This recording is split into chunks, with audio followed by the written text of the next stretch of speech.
Fighting, driving, shooting and dying. It's Grand Theft Auto. And this was the shit back in 2001.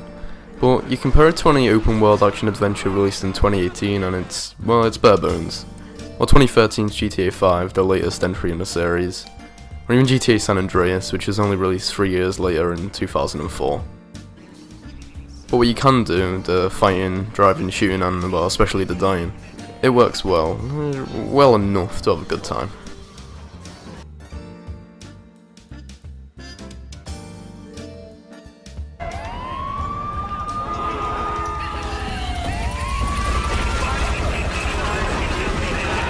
Oh, come on. Yeah.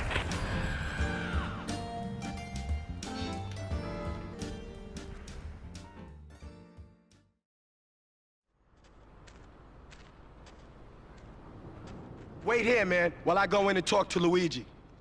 The variety of weapons is wide enough to approach missions in multiple ways.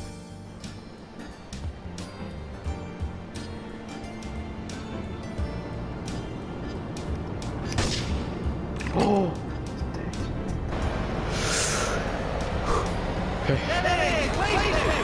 Oh, God! This is just something you have to do sometimes, and that can force you to use trial and error to progress.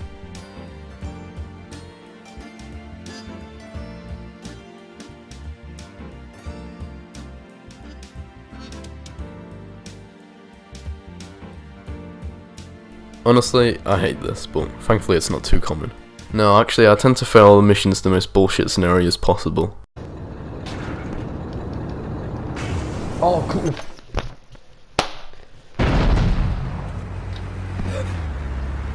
Oh, what?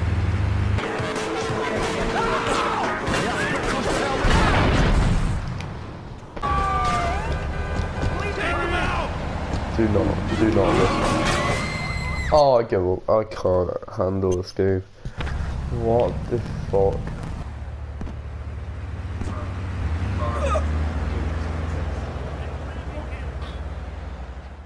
That's got the weirdest death. Dunno. There we go, it's done.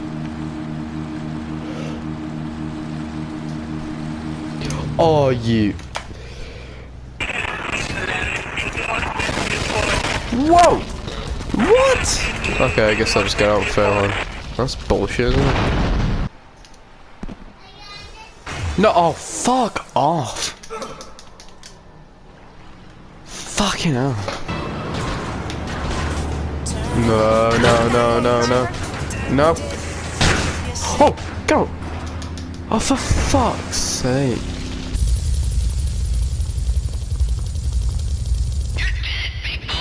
Okay, alright. Alright, yep.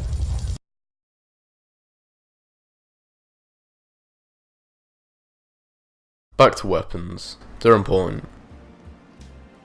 So important that 99% of your money spent will be on them.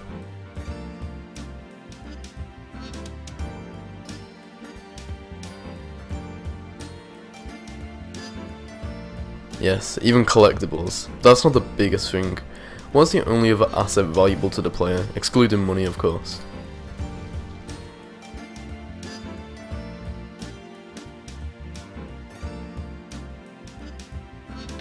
Not only do they add to your building pile of cash, but they make it useless, because they give you an infinite supply of ammunition.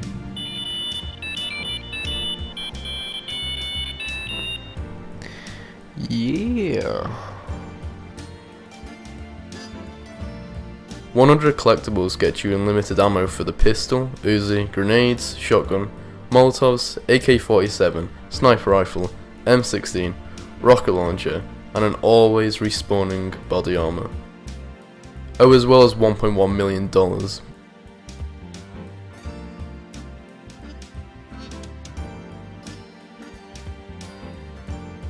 It's not all bad, truth be told. I like the system. It's rewarding and satisfying to gain such a valuable thing for, taking the time out of your day to find these packages.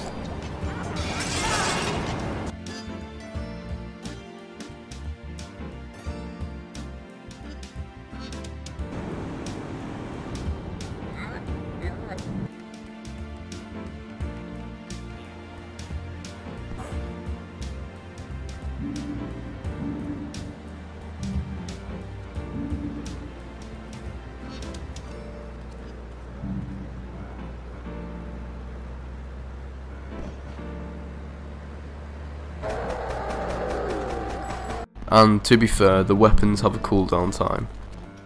I just wish there was something you could buy with all this money you've earned. Maybe then it'd feel like it was worth it. By the name of Spank, some wise guy's been introducing this trash to my girls down Portland Harbor. Go and introduce a bat to his face, then take his car, respray it. I want compensation for this insult! Of course, the main missions are a huge focus in GTA 3. Without getting into the story just yet, I'd like to show you what to expect after walking into a mission marker. Your objective can range from killing a single or multiple targets to escorting, even stealing or destroying vehicles, delivery, and so on. The game does an acceptable job of hiding these menial tasks in story. SWAT teams have cordoned off the area around my associate in the package. Get over there, pick up the van, and act as a decoy. Keep them busy, and he should make good his escape.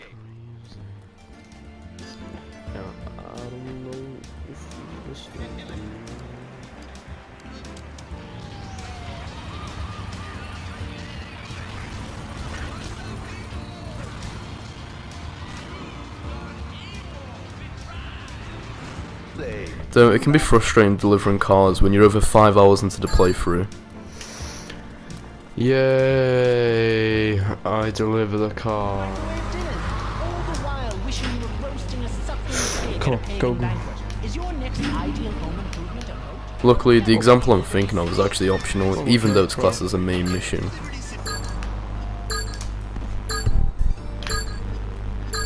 I did. What? Yeah. Gotta be mint condition. What the fuck? Fuck off. It's kind of like how Zero's missions from GTA San Andreas were optional, but in this case they disappear due to, well, story reasons if you catch my drift. We'll get into that later on. The vast majority of missions are simple errands. Not to say they're easy, no, that's far from the truth really. Hey, Tony! Tony! Usually, I could complete a mission in less than 3 attempts. I'd say it was quite rare for missions to get interesting because of gameplay. It was mostly relied on story to maybe give the player the motivation to get the mission done. However, even the story can be quite weak at times. But in terms of gameplay, there were several exceptions of when a mission got really interesting.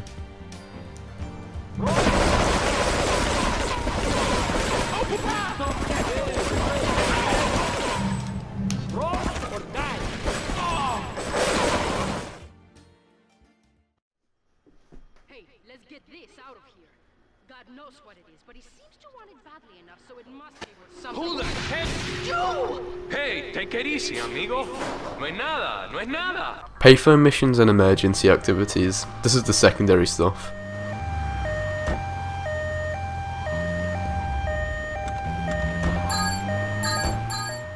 On my first playthrough, I did all the main payphone missions, and they were usually very mediocre, sometimes very frustrating, like this one for example.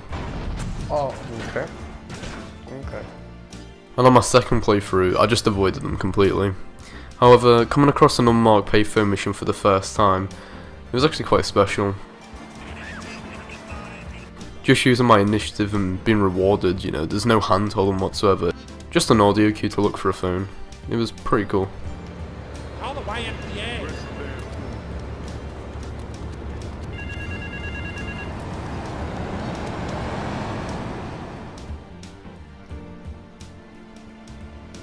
The name is Jocks, Marty Jocks. That was about it though. I never finished those missions because they weren't interesting enough. And according to my friend, some of those payphone missions just repeated the same race over and over again. But the details aren't important, just avoid these if you have no interest, or maybe give them a try. No. Oh, I can't handle it. This game is ridiculous. Again, I wouldn't recommend.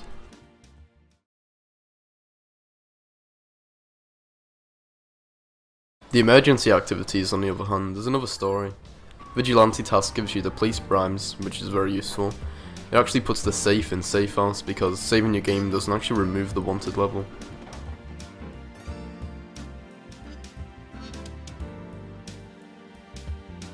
Ambulance missions, they give you a health pickup and unlimited stamina, two things you're going to want for sure. The firefighter activity, well you can avoid that one unless you really like the flamethrower.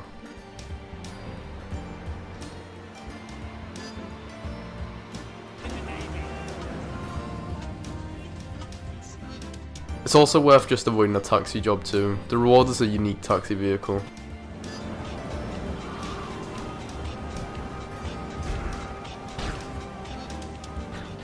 It can be fun to drive your passengers around the city, but it wore off quite fast in my experience.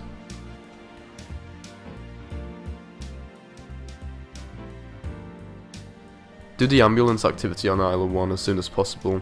It's almost impossible to reach level 12 when all the gangs hate you, plus it's the smallest island.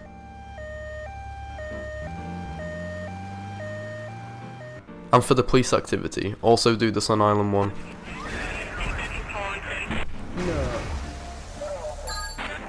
As soon as you've got enough ammo for the Uzi dies.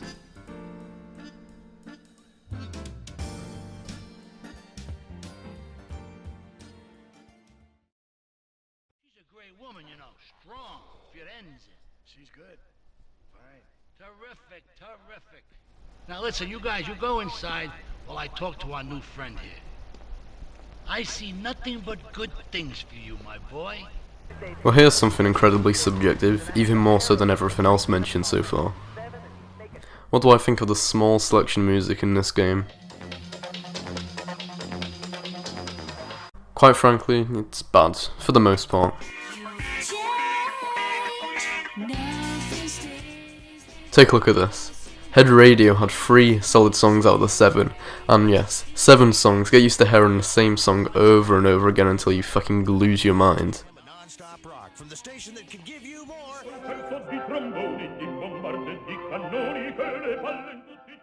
Double Clef FM, I do generally like it, but just not while I'm running people down in GTA. I don't know, it just doesn't really work for me.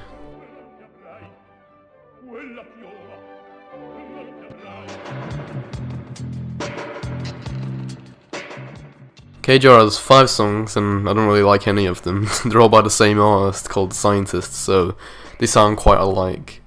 Very occasionally, it's okay to put them on in the background because they don't sound too awful.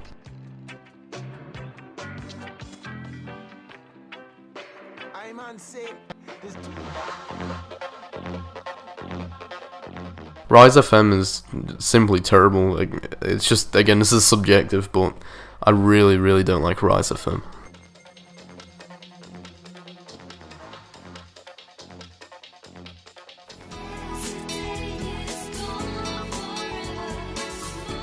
Lips 106 has 2 pretty good songs, but the majority of it's bad.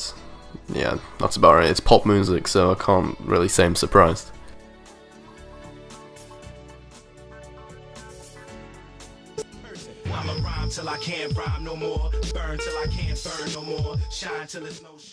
For Game FM, well, I like hip hop and I like rap, so I could actually find 5 songs in the radio station that I liked. Not out of 8 songs altogether. Just the biggest issue with this is that they all sound so similar that it's kind of like you listen to 2 or 3 songs when in reality it's, you know, one of the biggest radio stations in the game.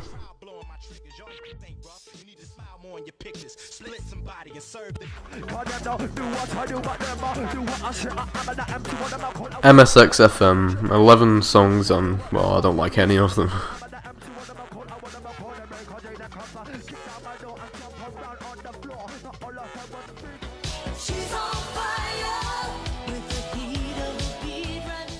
Flashback 95.6, if you like 80s pop then you will love this station. All 5 songs, which is about 15 minutes of audio, are just great, if repetitive. I don't know what it is about this station that, I don't know, I just want to like snort a line of coke and just fucking kill someone with my bare hands while I'm listening to it. It just gets me going, let's just say that. Seriously, it goes far to say that's why Vice City is so loved, but I don't know, that feels like a little bit of a stretch. Alright, you are listening to Chatterbox, hosted by me, Laszlo, because I got kicked off the rock station. Let's go over here and talk to somebody about their life. Hello, caller. You're on the air. Hi, Leslie. My name's Martha. I just love your show. I always listen to you when I'm getting my colon irrigated. I just wanted to say something about the internet. You know, the information superhighway, the World Wide Web. Yeah, I know all about it. And finally, Chatterbox FM. Unlike the other 8 stations, this is actually a talk show and it's hosted by Laszlo. It's good and all, and I don't really know what else to say about it. It's just entertaining, and it's actually quite a big factor of immersion when you're playing the game, because it's very much about Liberty City and the characters within it. I'm a regular listener. Well, I don't. I buy a CD online, and then I rip the music into a different format so I can listen to it while I'm jogging. I mean, it's incredible. I also like...